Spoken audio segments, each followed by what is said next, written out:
अब आप बता दीजिए कि क्या कर्ण पिशाचिनी में करें, कितने तो नाखून के बड़े हुए साला, किसी की आंख में लग जाएंगे तो सीधा अंदर घुस जाएंगे। तो आप उस कर्ण पिशाचिनी को अपने अनुरूप बना सकते हैं, नाखून कटवा सकते हैं, बाल बिखरे हुए तो सीधे करवा सकते हैं, जैसा आपको अच्छा स्वरूप लगे उसके अनुरूप बनाने का यह मंत्र है। मैं ये समझा रहा हूं, आप घबराने की जरूरत नहीं है, वह ओरिजिनल वो वैसी है, आप उसको अपने अनुरूप बना सकते हैं। और उसको अनुरूप बनाने के लिए इस मंत्र का प्रयोग करना पड़ेगा। कैसे प्रयोग करेंगे वह समझा देता हूं। इस प्रयोग में आप सूर्योदय से पहले इसको प्रारंभ करें।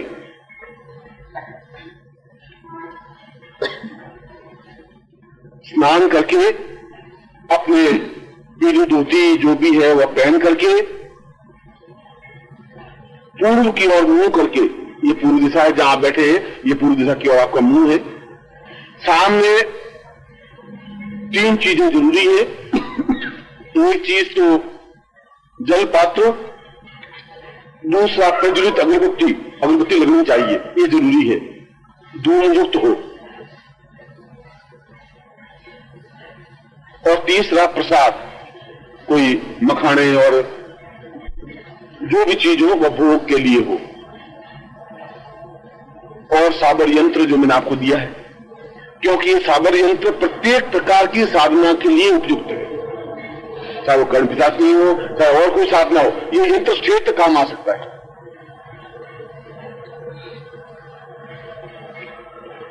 सबसे पहले उस यंत्र को, जो साबर यंत्र है, उसको जल से धो करके पहुंच करके अपने सामने स्थापित कर दें, फिर अगरबत्ती लगा दें। अगरबत्ती लगाने के बाद में आप कर्ण पिशाचिनी का ध्यान करें, जो ये ध्यान इसमें लिखा हुआ है।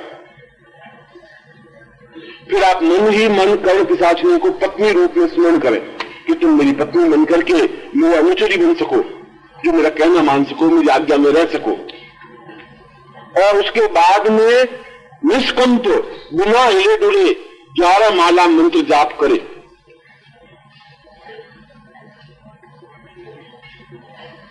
मगर इसमें यह जरूरी है कि निष्कंप, झूमते हुए मंत्र जाप नहीं करने की जरूरत है, बिना हिले डुले एक तक बैठ करके मंत्र जाप करें इस मंत्र को जो मैंने आपको बताया है। यह मंत्र उस कर्ण पिशाचिनी को अपने सामने लाने के लिए, अपने सदृश बनाने के लिए, जैसा आप उसको स्वरूप देखना चाहते हैं। आप देखना चाहते हैं कि कर्ण पिशाचिनी का स्वरूप, मैंने कहा कि बिंबात्मक पहले आप उसको पत्नी के रूप में स्मरण करिए, मैंने बताया अभी आपको। और पत्नी के रूप में स्मरण करने का तात्पर्य यह है कि आप जैसा उसको स्वरूप देखना चाहते हैं वैसा आप अपने मानस में ध्यान लाइए। भाई 20 साल की होनी चाहिए, लाल वस्त्र पहने हुए हो, साड़ी पहनी हुई हो, ऐसा हो, ऐसा हो, ऐसा हो, ऐसा बिंब, इस बिंब को पत्नी रूप में लाइए। अब सलवार कुर्ती पहनी हुई हो, साड़ी पहनी हुई हो, वो अपना आपकी वैल्यू नहीं है। बिंबात्मक का मतलब ये है। और उसके बाद में इस मंत्र का आप 11 माला मंत्र अकीक माला से मंत्र जाए। मैं कभी समय मिला तो मैं समझाऊंगा कि अकीक माला ही क्यों आवश्यक है, क्या आवश्यकता है उसकी, उसके क्या आपस में लिंक है। मगर हकीक माला से ही मंत्र की उपलब्धि प्राप्त होती है साबर साधनाओं में। और सूर्योदय से पहले बैठ जाए, पहला मंत्र शुरू हो जाए, उसके बाद में जब एक माला कंप्लीट हो जाए आपकी, तो आप दूसरे कोई एक्टिविटी कर सकते हैं बीच में, मगर बीच में उठ नहीं सकते। एक माला पूरी होने के बाद में आप सूर्य नमस्कार कर सकते हैं, बाहर निकल सकते हैं। तो उसमें 1, 3, 5 और 11, या तो 1 माला के बाद में, या 3 माला के बाद में, या 5 माला के बाद में, या 11 माला के बाद में आप बीच में विश्राम कर सकते हैं। और वह विश्राम 10 मिनट का और 30 मिनट का हो सकता है। तो 2 मालाओं के बाद आप नहीं उठ सकते, 4 मालाओं के बाद नहीं उठ सकते, ये मेरा मतलब समझाने का ये। 1 माला, 3 माला, 5 माला और 11 माला, इसके बीच में आप ब्रेक दे सकते हैं। तो सुबह आप उठ करके उस टाइम को, ड्यूरेशन को देख लीजिए कि सुबह सूर्य नमस्कार कितने बजे होता है और आपको कितने बजे उठ करके इस मंत्र को जपना है। यह मंत्र जब आप जपेंगे तो सीधे कर्ण पिशाचिनी का बिंब आपके सामने आएगा ही, बिंब आएगा, साक्षात नहीं होगा। साक्षात क्यों नहीं होगा? क्योंकि इस माला का कंप्लीट 11 माला मंत्र जाप करने के बाद में इसकी लोम क्रिया करनी पड़ेगी, फिर दूसरी लोम क्रिया करनी पड़ेगी, और उसके बाद में उसकी आहुतियां देनी पड़ेगी, यज्ञ कुंड में नहीं, उस हवन में या होलिका दहन में, तब वो साक्षात प्रकट होगी। इसलिए मैंने 26 के बाद 27 का तारीख रखी है आपके बीच में। आप इस पैम्पलेट को देखिए, ऊपर तो 26 तारीख छापी है, बाद में प्रयोग होने से 27 तारीख तक दिया है, आप देख लीजिए। इसलिए कि आप उसको निम्नात्मक रूप में देख सके, 27 तारीख को महसूस कर सके, इसलिए मैंने एक दिन बढ़ाया इसमें।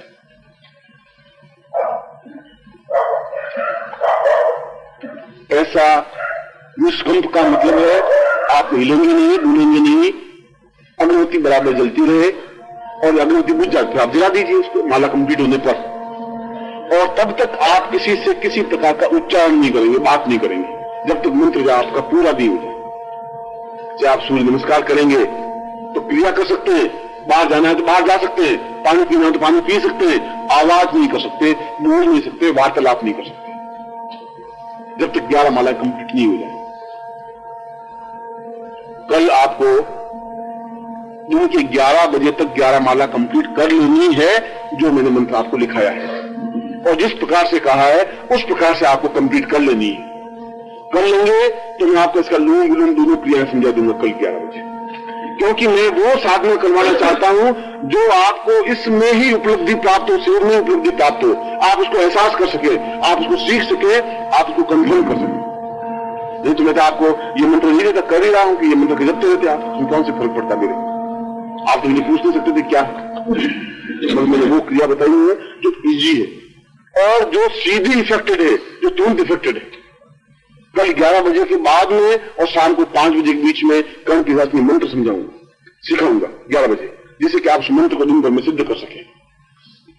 एक दिन में ही आप आधे से ज्यादा रास्ता पार कर ले, क्योंकि इसमें 3 दिन की तो साधना है मुश्किल से, और चाहे तो 2 दिन में भी साधना इसको कंप्लीट कर सकते हैं। कर्ण के साथ साधना के लिए 9 जपने की जरूरत नहीं है, 1.25 लाख जपने की जरूरत ही नहीं है। दुष्टों को बुलाने के लिए बहुत ज्यादा लंबा चौड़ा फॉर्मेलिटी करने की जरूरत नहीं होती, देवता को बुलाने की ज्यादा क्रियाएं करनी पड़ती है। इसलिए गोरखनाथ ने उन विधियों को निकाला जो बहुत इजी हो, जल्दी कर सके, जिससे ज्यादा फॉर्मेलिटी नहीं हो, मगर अधिक अविचलित भाव से,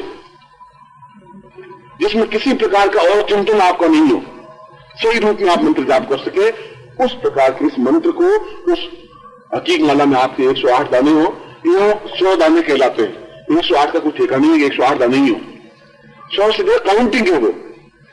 मैं कुछ स्थानों में ऐसा भी है जिसमें 108 ही मन के होने चाहिए, क्योंकि जो भी जीवन में 9 से डिवाइडेड होता है वह ज्यादा प्रभावपूर्ण होता है। 9 का अंक बहुत अधिक महत्व है। 9 को 9 से गुणा करो तो टोटल 9 को आती है, 9 में से 9 निकाल दो तो 9 होता है, 9 में 9 का भाग दो तो 9 बचता है, 9 को 9,000 से गुणा करो तब भी 9 होगा, 9 को घटाइए, बढ़ाइए, जोड़िए, वर्गमूल निकाल दीजिए, उसके स्क्वायर रूट निकाल दीजिए, कुछ भी 9 के साथ कीजिए, पीछे 9 ही बचता है। इसलिए 9 की संख्या का विशेष महत्व है। इसलिए 108 में भी अगर आप गिने 1 और 8 9 होता है, 108 को भी 9 से डिवाइडेड हो सकते हैं। इसलिए 108 मंत्रों की महत्ता इसलिए रखी है। 108 मंत्र के युक्त माला हो, अगरबत्ती हो, अगरबत्ती स्टैंड हो, माचिस हो, सुबह स्नान करके, और इसी मंत्र को जो मैंने आपको मंत्र दिया है, यह कर्ण पिशाचिनी को साक्षात रूप में अपने सामने, अपने सदृश, अपने मनोनुकूल स्पष्ट करने की क्रिया इस मंत्र में कही गई है, जो कि गोरखनाथ द्वारा करी है।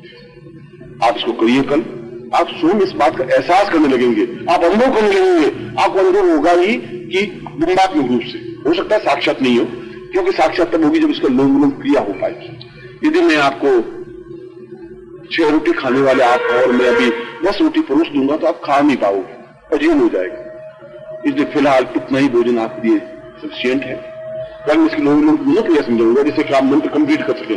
कल का दिन इस मामले में महत्वपूर्ण है, मगर इस मामले में महत्वपूर्ण है उठने के बाद में 11 मालाएं जब नहीं हो, आप तो उच्चारण नहीं बोलेंगे, नहीं आप मंत्र उच्चारण के अलावा और कुछ काम नहीं करेंगे, बातें नहीं करेंगे, दूसरों से बात नहीं हो सकती, और उठेंगे नहीं। सूर्य नमस्कार की क्रिया म्यूजिक कराएंगे तो वो आप करेंगे। 10 मिनट की रेस्ट होगी तो 10 मिनट की रेस्ट में लघु संका या पानी पीने की हो तो कर सकते हैं आप, मगर तुरंत बैठ जाएंगे और 11 बजे तक ये 11 माला कंप्लीट हो जानी चाहिए। ये बहुत जरूरी है। यदि आपकी कंप्लीट नहीं हुई तो कल सुबह के पहुंचे इसका आगे क्रिया नहीं समझेंगे तो शाम को समझानी पड़ेगी मुझे। ये भी आप समझिए। मैं आपको आशीर्वाद देता हूं कि शिविर आपके लिए महत्वपूर्ण हो ही, इतना महत्वपूर्ण हो कि आप उसमें कुछ उपलब्धियां प्राप्त कर सके और समाज के लिए बहुत ज्यादा। कुछ मजाक नहीं करते, बच्चों के साथ कैसे खेल सकते हैं, हाई तो हम बड़े बच्चों के साथ खेल नहीं सकते। पत्नी से बड़ी गंभीरता से बात करेंगे और उदास उदास से ही बने रहेंगे, क्योंकि हम बहुत बड़ा काम कर रहे हैं, नौकरी कर रहे हैं, व्यापार कर रहे हैं, बहुत जिम्मेवारी हमारी ऊपर। और वैसा स्टेज बनते बनते ही आप यहां तक पहुंच गए। कल से मैं आपको मुर्दों के साथ में न प्रवचन कर सकूंगा, न मुर्दों के साथ में आप भी गा सकूंगा। मेरे लिए तो पॉसिबल हो नहीं सकता। मुझे तो सिर्फ 45 साल पहले की घटना याद आ गई कि मैं उस समय तो चलो सुनसान में बैठा हुआ था, तब तो संभव था कि आसपास भूत क्यों होंगे, साले भूल नहीं है। यहाँ पर तो सब जीवंत व्यक्तित्व है, साधक है, और साधकों की स्टेज तो अपने आप में पूर्णत्व प्राप्त होनी चाहिए, सही अर्थों में साधक होनी चाहिए, मस्ती के साथ जुड़ते हुए। आरती में गाएं तो ऐसा कि हम अपने आप को भूल जाए, ऐसी आरती होनी चाहिए।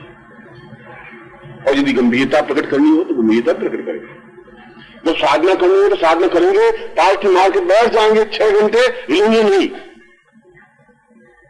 और ऐसी स्टेज आप ला सकते हैं, ऐसी स्टेज हो सकती है। ऐसा तब हो सकता है जब आप में आत्मबल होगा, आत्म चेतना होगी। मैंने कहा कि वो चेतनता के जो 8 गुण बताए हैं उसमें मैंने भय भी बताया है, क्रोध भी बताया है। मैं ऐसा नहीं कहा सब गुण ही होना चाहिए, क्रोध भी अपने आप में गुण है। जहां क्रोध प्रकट करना है वहां जरूरी है क्रोध करना भी, जहां घृणा करना जरूरी है वहां घृणा भी जरूरी है। मगर वो तब हो सकता है जब अंदर कुछ रस हो। जब रस ही सूख जाता है आदमी का, तब व्यक्ति कुछ कर नहीं सकता।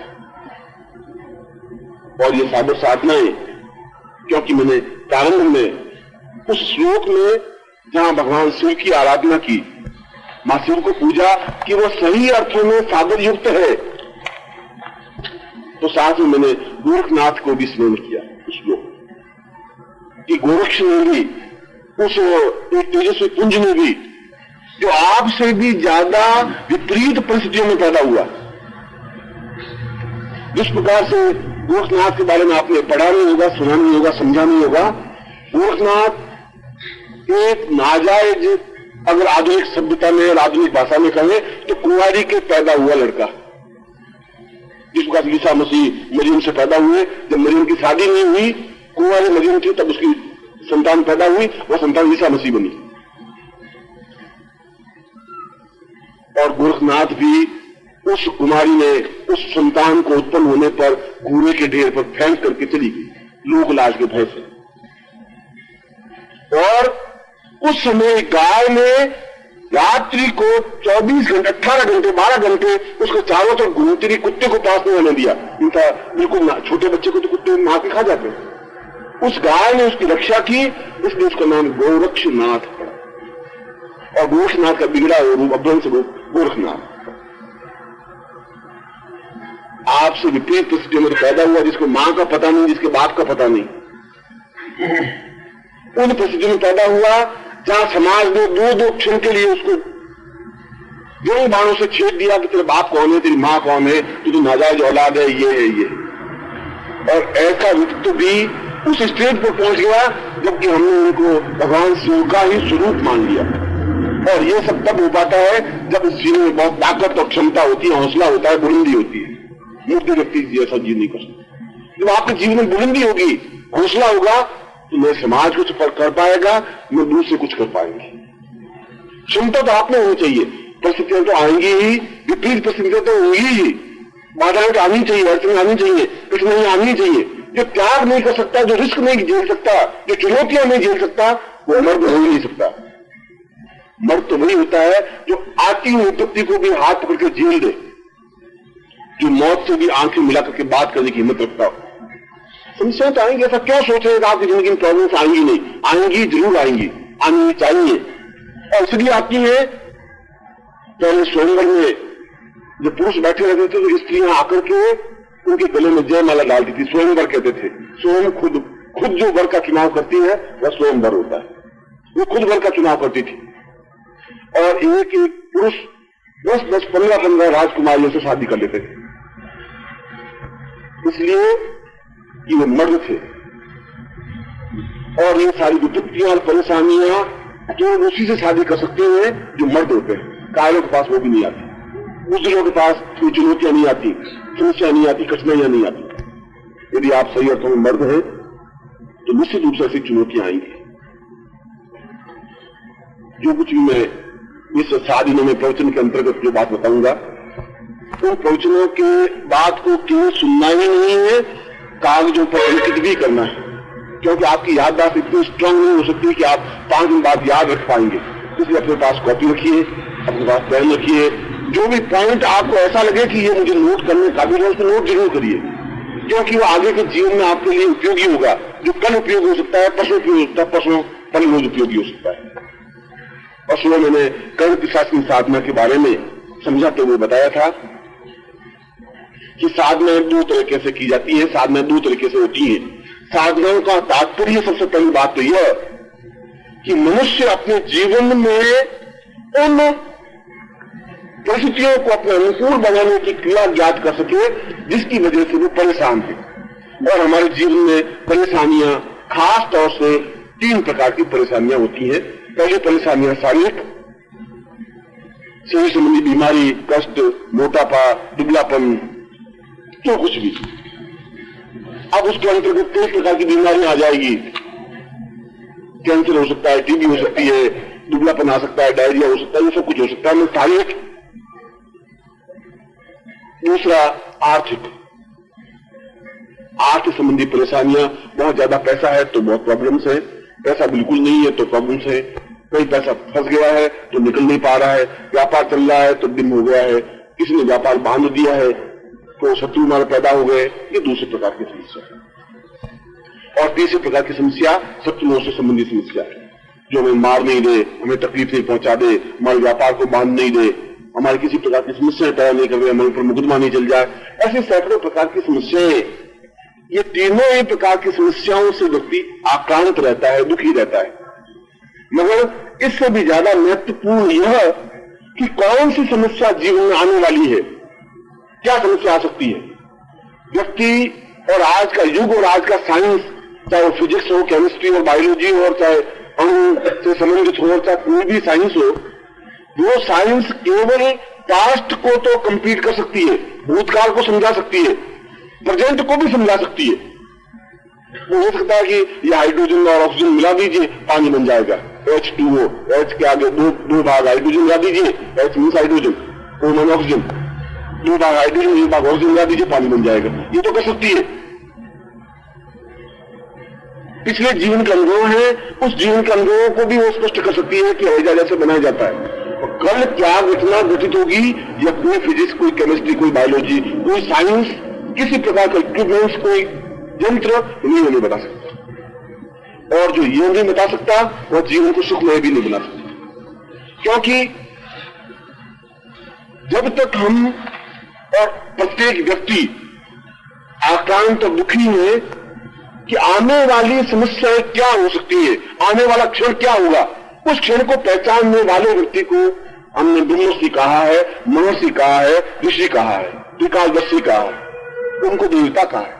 देवताओं को सब कुछ मालूम होता है, ऋषियों को सब कुछ मालूम होता है। ये हमारे पुराण में कहा गया है, शास्त्रों में कहा गया है। और इसलिए कहा गया है कि हमारा जीवन, हम सही अर्थों में हिंदू है, भारतीय है, और सही अर्थों में हमारा सारा जीवन उन शास्त्रों के आधार पर संचालित है।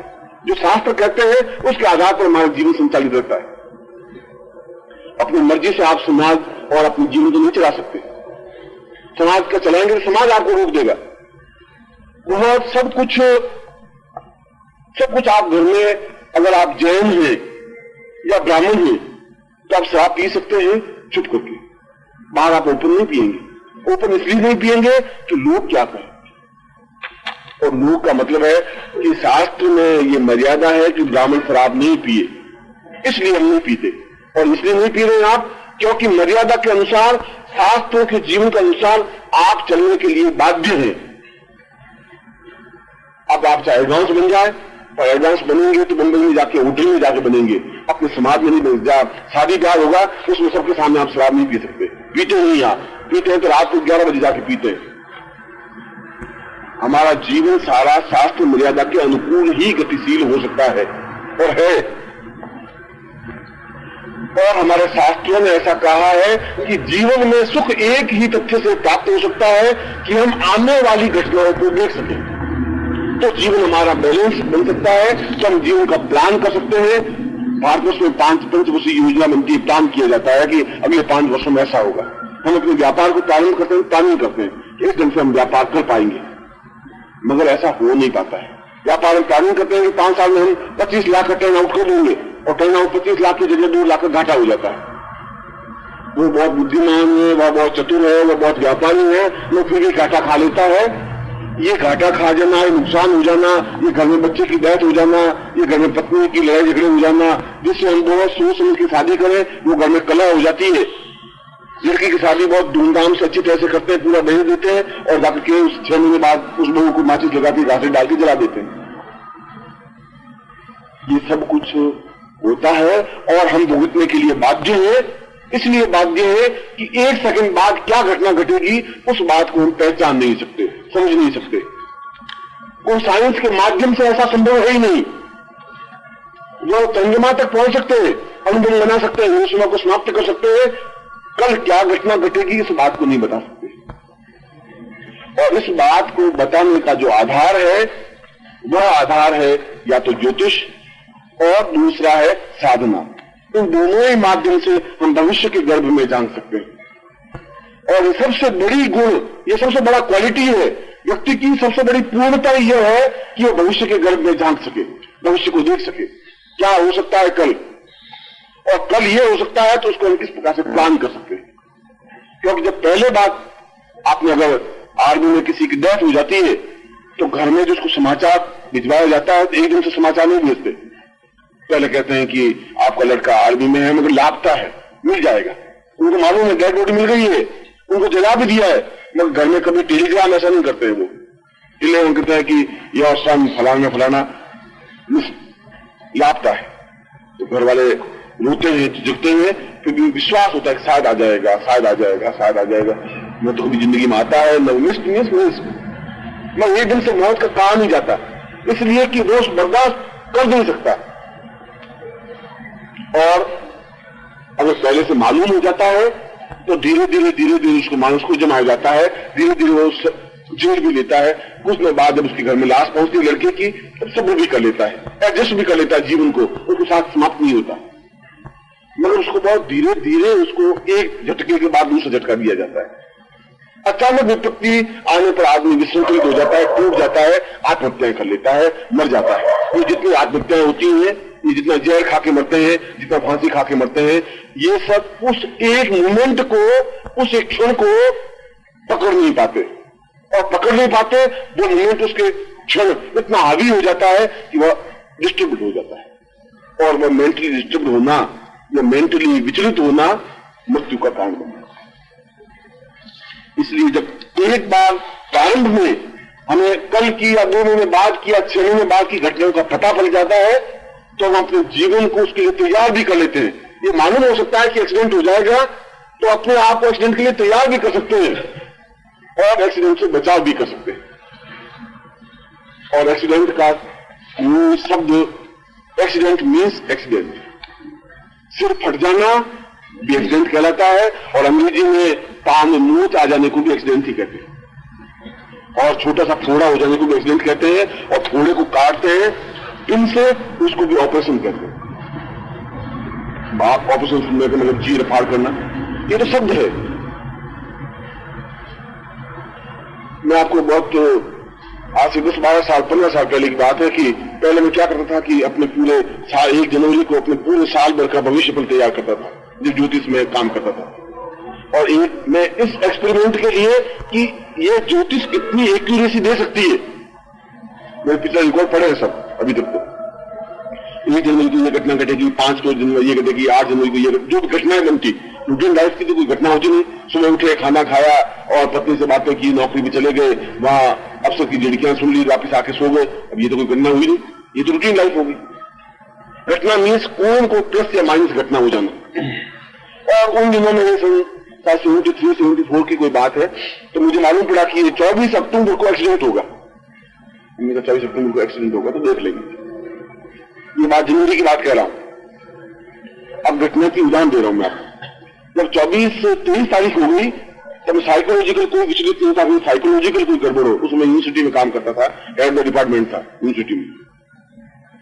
मैंने 24 को सुबह मैंने कहा कि आज स्कूटर से नहीं जाएंगे, पैदल जाएंगे।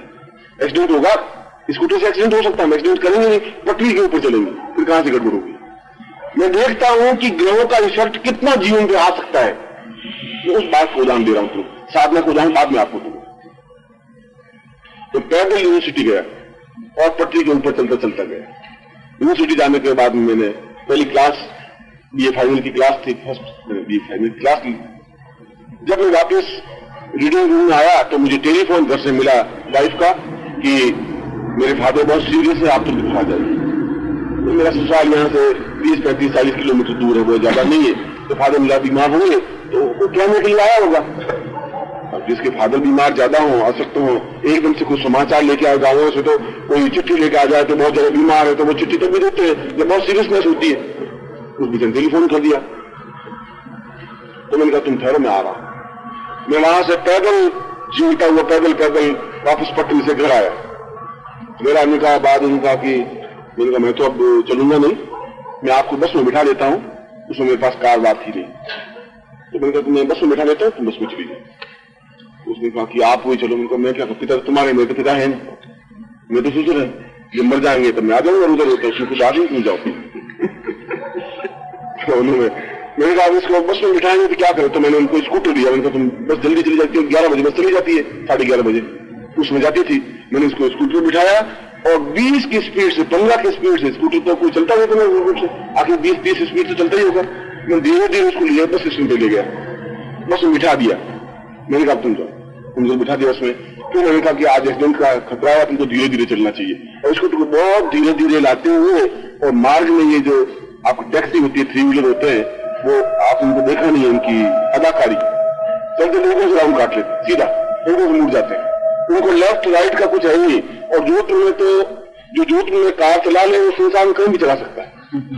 वहां पर तो बिल्कुल मोटर दस्ते करते हुए 5 चबाते हुए सड़क के बीच में चलेंगे, और आप हॉर्न बजाइए बेकार है। और ज्यादा से ज्यादा पूछेंगे तेरे बाप की सड़क है, साला पैसे वाले हो गए, इतना हॉर्न बजा रहा है, नहीं हटेंगे साला जाकर। अब क्या करोगे आप, क्या करोगे?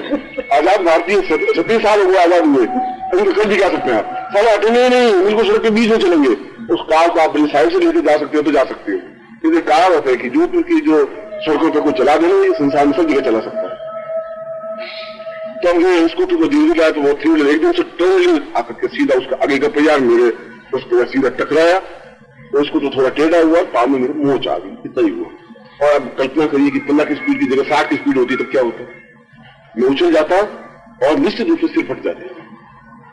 पहले से मालूम होने पर इतना बचाव हो सकता है। घटना तो घटेगी, घटना तो घटेगी ही। उस घटना के रेशियो को आप कम और ज्यादा कर सकते हैं यदि आपको पहले से एहसास हो जाएगा कि कल घटना क्या घटने वाली है तो। और ये बहुत बड़ा एडवांटेज है। आप 6 महीने तक अस्पताल में पड़े रहते, एक्सीडेंट तो ये भी कल इसको भी एक्सीडेंट दिखा, वो भी एक्सीडेंट ही होता। ये तो ज्योतिष की बात। और साधना के क्षेत्र में कई साधनाएं हैं।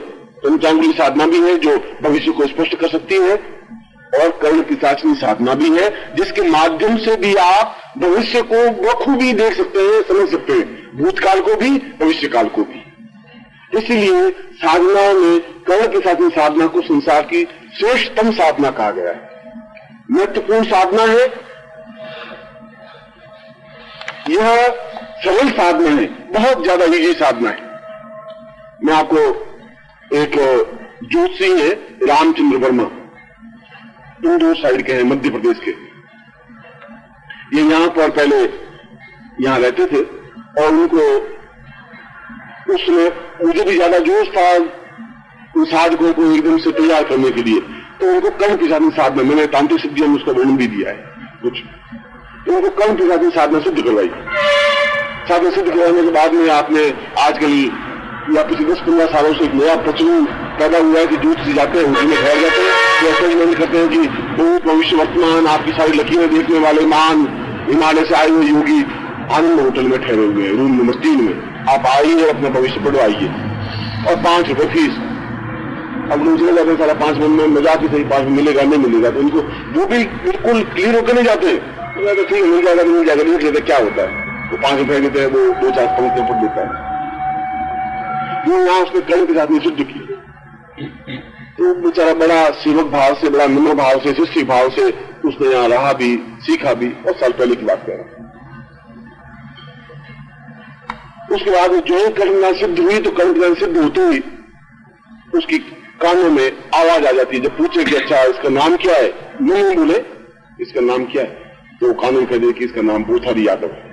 तो अच्छा तुम्हारा नाम भूथारी यादव है क्या? आपको मान रखना? अरे हमको सब बच्चे मालूम है, तो आपका नाम भी मालूम है। फिर पूछे कान में कि धीरे से पूछे इसके बाप का नाम क्या है, तो वह कान में, जैसे आपके सेवक होते हैं, यदि आपने नौकर होते हैं तो आपने कभी सेठों को देखा नहीं है, सेठ बैठे बैठे बात करते हैं तो एक नौकर दौड़ते हुए कान में कहता है कि पुरानी जगह आपको मीटिंग में जाना है, इतना दूर से आता है स्लिप लेकर के कि आपको टेलीफोन करना है। कभी कभी वैसे ये सेवक होती है, जिस प्रकार से ये सेवक होते हैं उस प्रकार से वो भी सेविका होती है। आपको जो प्रश्न पूछेंगे वो आपको कान में जवाब दे देगी। जिस प्रकार से वो सेवक होते हैं, वो जिंदा आड़मास का सेवक है, ये बाइबीय सेवक है। अगर वो सही है, ये नौकर भी सही है, तो फिर वो भी सही है। यहाँ पर एक माथुर से जोधपुर के, और माथुर अपने आप में बहुत ही ज्यादा होशियार व्यक्ति होते हैं, अपने अपने जाति का भी अपने आप में इफेक्ट होता है। तो यह जसवंत सिंह जी महाराजा थे, ये अभी तो बसंत जी इनके पिता, उमेश सिंह जी इनके पिता, सुमेश सिंह के पिता।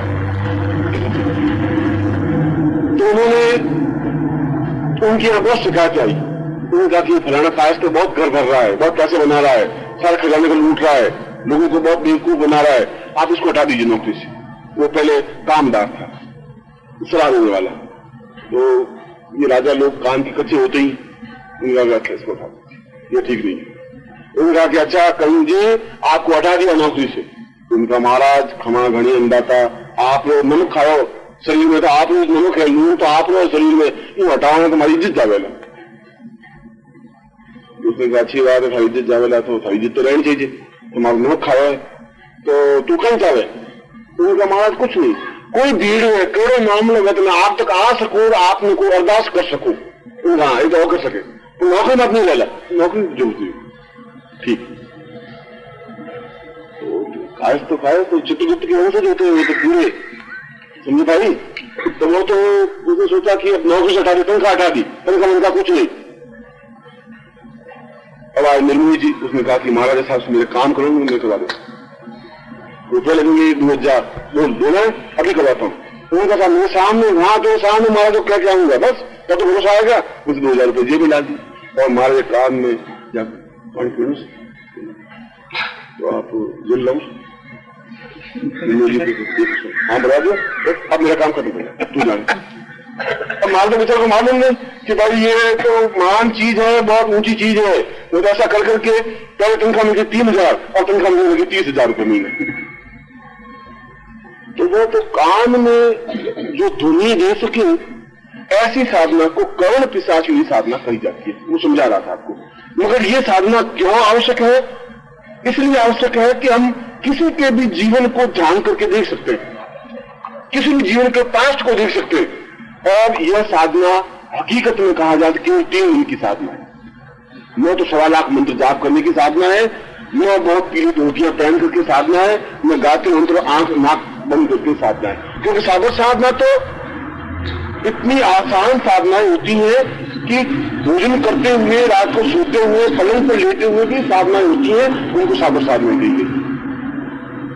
ऐसे कई उच्छिष्ट चांडाल की साधना होती है कि भोजन करते करते मंत्र उनका उच्चारण होता है। यदि आपने लक्ष्मी प्राप्ति पुस्तक में देखा होगा तो उसमें एक अन्नपूर्णा साधना है, जब भोजन करते करते मंत्र जाप किया जाता है। ये भी एक प्रकार की साधनाएं हैं। मिठाई अगर एक प्रकार की मिठाई है तो नमकीन भी एक प्रकार का भोज्य है। पापड़ भी अपने आप में एक भोज्य है, उसका रस अलग है, उसका स्वाद अलग है, उसका स्वाद अलग है। इस कर्ण पिशाचिनी साधना में वह उस देवी को सिद्ध करने पर और जीवन काल में भी यदि हम पत्नी को सिद्ध करना पड़ता है तो रोटी बना के ढंग से देती है, कहना मानती है, उसको भी सिद्ध करना पड़ता है, उसको भी नम्रता से बात करनी पड़ती है, उसको तरीके समझाना पड़ता है, शिष्टता से उसको पूरे मंत्र जाप पूरा करना पड़ता है आप। और करेंगे तो आपका कहना मानेगी, नहीं करेंगे तो वो भी लड़चुनी की तरह खड़ी हो जाएगी, नहीं करेंगे आपका कहना नहीं मानेगी। ठीक उसी प्रकार से देवताओं की साधना के लिए मंत्र जाप जरूरी है और कर्ण की साधना के लिए भी मंत्र जाप आवश्यक है। इन साधना में आवश्यक इतनी ही बात है कि इसमें एक विशेष प्रकार के मंत्रों की ध्वनि का उच्चारण विशेष प्रकार की प्रयोग के द्वारा, उस रामचंद्र वर्मा को जब मैंने सिखाया कर्ण पिशाचिनी, तब उसके कान में वो आवाज तो आने लगी कि ये क्या कह रहा है, इसका क्या जवाब है। अब उसने वहां ज्योतिष का काम शुरू कर दिया, होटलों में जाकर के भीड़ लगने सवाल के। भारतवर्ष में तो आप सांप लेके खड़े हो जाइए, डूम कर दीजिए तो 50 लोग ही खड़े हो जाएंगे आपके पास। ये देखिए, ये झटका दीजिए सांप, और आप शहर के किसी शहर में चले जाइए और सड़क पे खड़े हो जाइए और डम डम कर दीजिए, सांप को ले लीजिए, 100-200 लोग जो इकट्ठे हो जाएंगे। और ये उसके बाद में पूरा सांप को बताने के बाद में इसका जहर का मेरे पास गोली है, वह जहर गोली लगाई है, फट गोली लगाते खून चूस लेगा, आपका विष चूस लेगा, डम डम डम डम। और 5 रुपए की गोली, 2 रुपए गोली, आपकी गोली मिल जाएगी तो 20 रुपए की। ये घर की नौकरी बेकार है आपकी। यार भारतवर्ष तो ऐसा है, तो वहां पर तो लाइन लगने मिलेगी ज्योतिषियों के बारे में। उसके 4 से महीने बाद, साल भर बाद मुझे भोपाल जाने का काम पड़ा था। हमने सोचा कि चलो भोपाल से इंदौर, उज्जैन होते हुए उज्जैन महाकालेश्वर दर्शन कर लेंगे, फिर इंदौर होते हुए निकल जाएंगे। उज्जैन गए, उज्जैन से इंदौर आए तो अखबारों में तो पड़ा हुआ। हमने कहा कि नाम कुछ यादगार सा आता है, केवल 5-6 साल हो गए थे।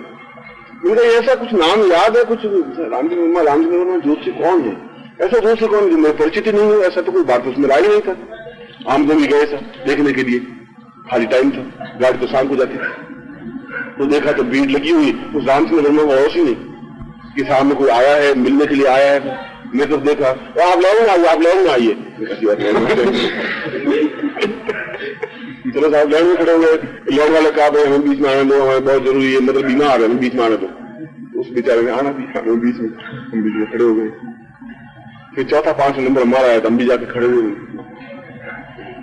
गलती की बात नहीं भाई, तू तो बहुत महान, तू तो सिद्ध करने वाला आदमी तुझे दिखाई नहीं दे रहा। अब तो सिद्धि ये है,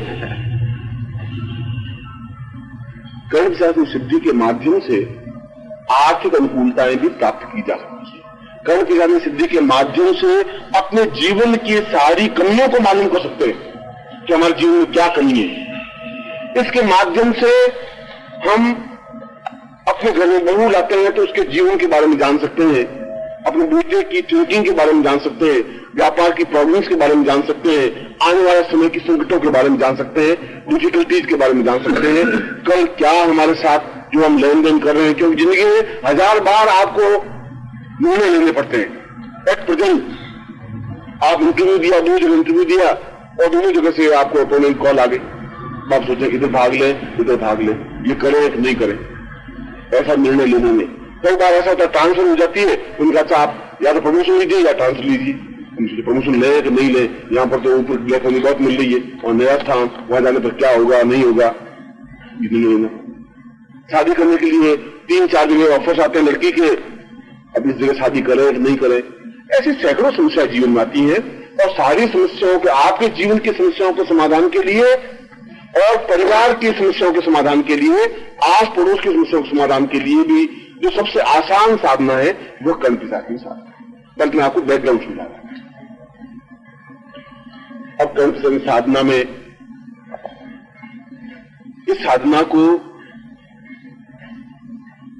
2 शंकाएं पैदा होती हैं कि अगर ये पिशाचिनी साधना है तब तो ये निकृष्ट साधना है, क्योंकि देवत्व साधना तो है नहीं। और आपको ये मालूम होना चाहिए कि देवत्व व्यक्ति कभी सीधे भाव से सेवा नहीं करते। सेवक जो होते हैं वो आपसे निम्न स्तर के होंगे, वही सेवा आपकी करेंगे। आप सेठ हैं और किसी सेठ को आप नौकर रखेंगे, वो आपकी सेवा नहीं कर सकता। आपको तो उन्हीं रखना पड़ेगा जो आपसे कम फाइनेंस कमजोर है, जो फाइनेंशियली जो कमजोर है, आपसे नीचे है। यदि आप बहुत है तो नौकर आपको थोड़ा वही से रखना पड़ेगा, सूर्य रखना पड़ेगा, वो नौकर आपका काम कर सकता है। जो नौकर होते हैं वो आपकी ग्रेड से कम होंगे, वो आपकी सेवा कर सकते हैं।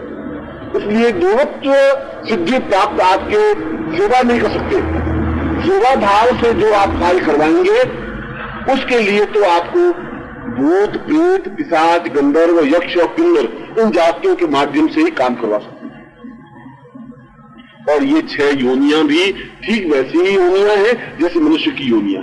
जैसे आप जिंदा हैं उसी प्रकार से ये भूत भी जिंदा है। और यदि मेरे जैसा व्यक्ति जिसने एमए किया है, पीएचडी किया है, डीलिट किया है, पढ़ा लिखा है, अंग्रेजी में एमए किया है, हिंदी में एमए किया है, संस्कृत में एमए किया है, अगर वो कहता है कि भूत प्रेत होते हैं तो आपको मान लेना चाहिए भूत प्रेत, क्योंकि आपसे ज्यादा पढ़ा लिखा आदमी बात कर रहा है। अब ये अलग बात है कि कैसा होता है और कहां होता है, तो वो तो ऐसा ही प्रश्न हो गया कि न्यूयॉर्क कैसा होता है, कहां होता है। अभी आप न्यूयॉर्क जाएंगे तो देख लेंगे न्यूयॉर्क कैसा होता है, कहां होता है। आप यहां बैठे बैठे न्यूयॉर्क कैसा होता है, कहां होता है, वो तो आप समझ नहीं सकते। उसको समझने के लिए फिर आपको उस प्रकार के साधना करनी ही पड़ेगी। पिछली बार अगर आप आए होंगे, इससे पहले मातृ साधना में, तो उस भूत को भी प्रत्यक्ष देखते ही यहाँ पर ऐसा व्यवस्था हुई थी, उसमें कोई साधना मोहन भाई ने भाग लिया होगा। वो अपने आप में बहुत जोश खा ही रहा था। वो तो कहेगा मैं आपको मार दूंगा। मैंने कहा तू मार दो भाई, बैठा हूं तेरे सामने, तो कौन सी बड़ी बात होगी। हम 108 देने आपको गिला गोंद लेंगे, नहीं गोंद देने गला। आप दिखाई दे सकते हैं वो योनियां जो चतुर्वर्गात्मक है। 2 प्रकार के विश्व होते हैं, 2 प्रकार, क्योंकि आपकी आंखें केवल उतनी ही चीज देख सकती है जो ठोस है, सॉलिड है। बाहर भी आप हवा को नहीं देख सकते। हवा तो है, इस बात को तो आप तो नहीं कह सकते हवा नहीं होती, पर आप हवा को अपनी आंखों से देख नहीं सकते, महसूस कर सकते हैं। ठीक उसी प्रकार से मनुष्य की आंख केवल पिंड को देख सकती है जो सॉलिड हो, पत्थर को देख सकती है, पहाड़ को देख सकती है, पेड़ को देख सकती है। जो वायवीय है उस चीजों को नहीं देख सकती। उन चीजों को देखने के लिए आपकी आंखों को उसी स्टेज पर ले जाना पड़ेगा जहां आप देख सके। देवता होते हैं, इसमें कोई दो राय नहीं, मगर हम देवताओं को देख नहीं पाते हैं। देख इसलिए नहीं पाते हैं कि हमारी आंखों में वो ताकत नहीं है। उसी प्रकार से भूतों को देखने के लिए भी उस वायवीय रूप में, उस वायवीय स्थिति को देखने की क्षमता आप में पैदा होनी चाहिए। और वो क्षमता तब पैदा होती है जब शरीर में उस मंत्र की ऊर्जा बनती है। वह ऊर्जा भी आपकी आंखों में ताकत दे पाती है। क्योंकि आप खुद कल का एक्सपेरिमेंट करें तो शाम को आप अनुभव करने लगेंगे, क्योंकि ये साधना तो लंबी साधना है ही नहीं। ये साधना तो केवल 3 दिन की ही साधना है। साधना तो बहुत ईजी साधना होती है। इस पूरे शिविर में मैं उन मंत्रों को, उन स्थितियों को, उन विचारों को आपके सामने रखूंगा जो बहुत ही आसान और सरल होते हैं, जिसके माध्यम से कार्य संपन्न होते हैं। आप कहेंगी उदाहरण, और मैं आपको उदाहरण दे रहा हूं कि यदि किसी के पेट में पथरी हो, पथरी तो समझते हैं, स्टोन, जो कभी कभी किसी के पेट में होती है, किसी के मूत्राशय में होती है, और वह स्टोन होने की वजह से वो पूरी तरह से पेशाब नहीं कर पाता, बहुत जरूरी होती है। जिसको पथरी है वो मालूम होता है कि इसको कितनी तकलीफ होती है, और ऑपरेशन करके उनके पेट में से पत्थर निकालते हैं, स्टोन निकालते हैं। ये तो आपने सुना होगा, जीवन में ऐसी उदाहरण तो सुने होंगे। और एक पढ़े लिखे व्यक्ति के जीवन में भी ऐसी घटना घटी। एक डॉक्टर है, डॉक्टर बनर्जी, आपके इसी बीच में बैठे हुए, और पढ़ा लिखा आदमी है, एमबीबीएस किया हुआ है, डॉक्टरेट किया हुआ है, उसमें डॉक्टरी की शिक्षा ली हुई है, बिल्कुल मूर्ख निरीक्षक नहीं है। और पढ़ा लिखा व्यक्ति जो अपनी आंख से बात कहता है तो फिर तो आप मूर्ख की बात पर भरोसा नहीं करेंगे, पढ़े लिखे की बात पर भरोसा नहीं करेंगे, तो फिर आप किस पर भरोसा करेंगे। मैं तो आपके सामने को उदाहरण दे रहा हूं। और उसके यहां ऐसे केस कई जाते हैं, जिसके स्टोन होता है तो फिर ये गोली देते हैं जिससे स्टोन वो दर्द बंद हो जाता है। और उसको बड़ा पत्थर होता है तो उसका तो ऑपरेशन करके उस पत्थर को निकाल के और कुछ चारा ही नहीं, सर्जरी के माध्यम से संभव है। और छोटे अगर स्टोन होते हैं तो कुछ ऐसी दवा देते हैं जिससे वो टुकड़े हो जाते हैं और पेशाब के रास्ते से निकल जाते हैं और उसके जीवन में एक सागर साधने वाला व्यक्ति मिला। अभी महीने भर पहले की बात, मैं उसी की बात कर रहा हूं जो आपके बीच में बैठा है, मेरे पास नहीं बैठा है। और वह उसके हाथ लगाता है, आटा थोड़ा सा लगाता है उस जगह जहां पथरी होती है और पथरी को बाहर निकाल के दिखा देता है। बाप को तो आप खड़ा कर लो, पूछ उस बात को क्या कहते हैं। उसने कहा कि मैंने अपनी आंखों से देखा है और कोई हिप्नोटाइज वाली बात नहीं है, और एक बार नहीं 20 बार देखा है। और उसके बाद में एक्सरे करवा के उस स्त्री का वापस देखा कि अब उसमें स्टोन है कि नहीं, उसके बाद में स्टोन था ही नहीं, 2 सेकंड लगते। अब यदि इतनी साबर साधना के माध्यम से आप उपलब्धि प्राप्त कर सके और जीवन में चाहिए क्या इतना लोगों का कल्याण कर सके, एक उदाहरण हुआ। यह एक उदाहरण है कि इस प्रकार के रोगों को भी आप कुछ भी